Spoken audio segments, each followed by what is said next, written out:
bona nit a tothom. Primer de tot una salutació al regidor d'Esports, també al president de l'Associació Esportiva de Curses de Muntanya, al president del TRAI, a tots els regidors i regidores que ens acompanyeu, als amics i amigues i companys de dies i dies de treball d'aquest circuit de curses de muntanya. Molt bona nit a tothom i benvingut un cop més a la cloenda del circuit de curses de muntanya. Mireu, aquest circuit jo m'agradaria començar fent un esment al principi i vull tindre un record també molt especial per a Pilar i sobretot per a Martí Cartoixà, un gran amic i un gran company de molts de vosaltres. Ens ha acompanyat en moltes curses i, com molt bé ha comentat el president, ha sigut aquells que també ha sembrat i ha posat il·lusió en la muntanya i la muntanya com un lloc per fer esport i per compartir i fer amics. Després vull agrair un cop més a l'Ajuntament de Roquetes, al TRAI, que sempre són uns grans organitzadors i uns grans organitzadors. Ho han demostrat en curses de muntanya i també ho demostren aquesta nit en aquesta organització.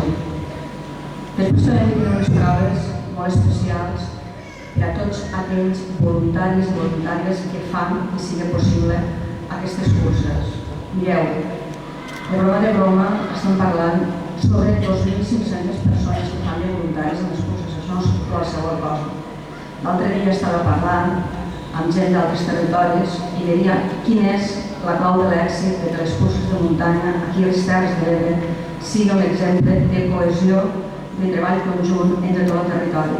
I molt fàcil, la gent de dir som així, i som així perquè la gent s'ha agafat l'excursa com una cosa de poble, una cosa que participa des del primer fins a l'últim. Participem a nivell institucional, es participa a nivell de voluntariat, i no només el voluntari de grups esportius, sinó també totes les associacions que s'hi tiren i volen posar de relleu el seu municipi.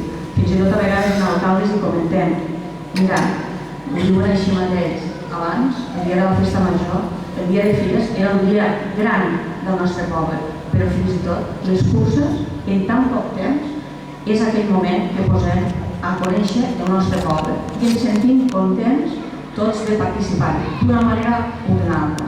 Per tant, això és un mèrit de tots vosaltres i jo us vull agrair. En tercer lloc, vull tindre també una felicitació molt especial, un cop més, a la superació que està tenint el circuit de curses de muntanya. Aquesta és la 8a edició, però realment cada any hi ha un mèrit associat. Mireu, s'ha fet un circuit junior. Cada vegada la participació femenina és més alta, no cal ni dir la masculina. A més, estem obrint aquest circuit de curses de muntanya a altres llocs del territori. Som un exemple a nivell català de l'excel·lència d'organització en curses de muntanya. El circuit de Caricross, 21 curses. Dius, quants temps cursa? Sempre hi ha cursa a Terres de l'Ebre. Si no està dins del circuit, està fora, però sempre hi ha activitat i sempre s'està preparant una setmana tras l'altra. Jo crec que això és un element molt característic d'aquí de Terres de l'Ebre, aquest circuit. I això també vull agrair a la Junta de l'Associació Esportiva de Terres de l'Ebre que està treballant molt i molt bé. Finalment, només me queda agrair i felicitar a tots vosaltres, les persones que han aconseguit aquestes 7 que han fet les 21 curses, els que avui, l'Albert i la Sandra, que avui seran els guanyadors absoluts, a tots els guanyadors de cada una de les categories, als participants i sobretot a tots vosaltres. Enhorabona a tots i a totes i que aquest curs, aquesta nova edició, sigui com a mínim com aquesta, amb la mateixa il·lusió i carinyo, així la prepararem i així l'acompanyarem. Enhorabona i gràcies.